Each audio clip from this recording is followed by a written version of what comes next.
Pour la démonstration, eh bien, ce qui est important, c'est de vérifier. Comme dans notre cas, nous avons identifié le disjoncteur principal qui alimentait ce panneau-là. Et puis, nous avons ouvert le circuit et cadenassé. Puis, nous avons vérifié aussi qu'il n'y avait aucune tension. Dans ce cas ici, en plus, l'installation n'est pas complète, ce qui nous permet de travailler en toute sécurité sans tension. Voici ce que ressemble un panneau sectionneur avec porte fusible. Alors, on voit la porte en avant, le I, le O, la manette, le bouton pour accéder à l'intérieur. Ici, on voit une identification qui a été apposée par un électricien qualifié qui nous identifie dans quel panneau se situe le disjoncteur pour pouvoir isoler le panneau. Vous avez ici la fiche signalétique du manufacturier qui nous indique le numéro du modèle, le type de tension, l'ampérage maximum que peut supporter ce sectionneur-là, le nombre de pôles. Maintenant, pour la manipulation, on peut voir que vous avez un I, un O, la manette est ici. Lorsque la manette est en bas, eh bien, dites-vous que, en principe, lorsque l'installation est faite, on coupe le circuit au niveau des bornes du haut. Il n'y a pas d'accès vers le bas. Et puis, lorsque la manette est vers le haut, on entend les couteaux se refermer. Eh bien, le courant peut circuler librement à travers ces pôles.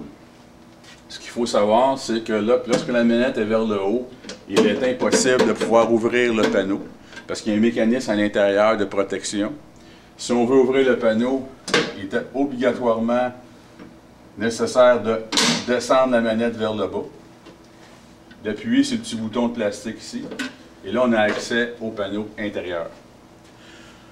Nous avons une nouvelle fiche qui est ici offerte par Siemens, dans ce cas-ci qui est le manufacturier. Et puis comme le panneau sectionneur a été conçu principalement pour fonctionner avec des moteurs, il nous indique la tension. Comme ici, on peut travailler sur du 240 600 volts. 240, on nous indique qu'on peut travailler avec un moteur de 3 HP sur une phase. Sur 3 phases, on pourrait travailler sur du 7.5 HP, etc., etc. Et puis, vous avez aussi le couple recommandé pour le type de AWG au niveau des bornes des conducteurs en bas ou en haut. Alors, un type d'exemple, on a 20 pouces-livres pour entre du 14 et du 10 AWG à appliquer sur les vis. On peut voir à l'intérieur, nous avons encore une protection ici qui est une protection de plastique. Lorsqu'on veut la retirer, bien, cette protection de plastique, on pousse vers l'intérieur comme ceci, les deux petits boutons de plastique, et on tire. Et on a accès aux bornes en haut. Et on peut voir aussi les couteaux qui sont retirés. Si je voudrais, un coup la porte est ouverte, si je veux soulever la manette, on peut voir qu'il m'est impossible de pouvoir le faire à cause d'une protection mécanique qui est ici. Alors j'ai juste à pousser sur le bouton et je le libère et je suis en mesure de soulever la manette pour certaines interventions lors de vérification sous tension par exemple. Alors on a vu les couteaux sont à l'intérieur.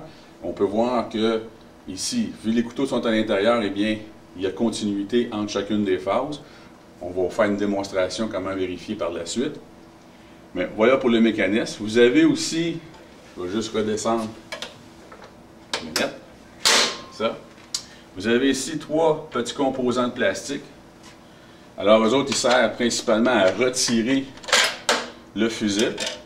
Et puis, on termine avec une pince isolante que je démontre dans une autre vidéo.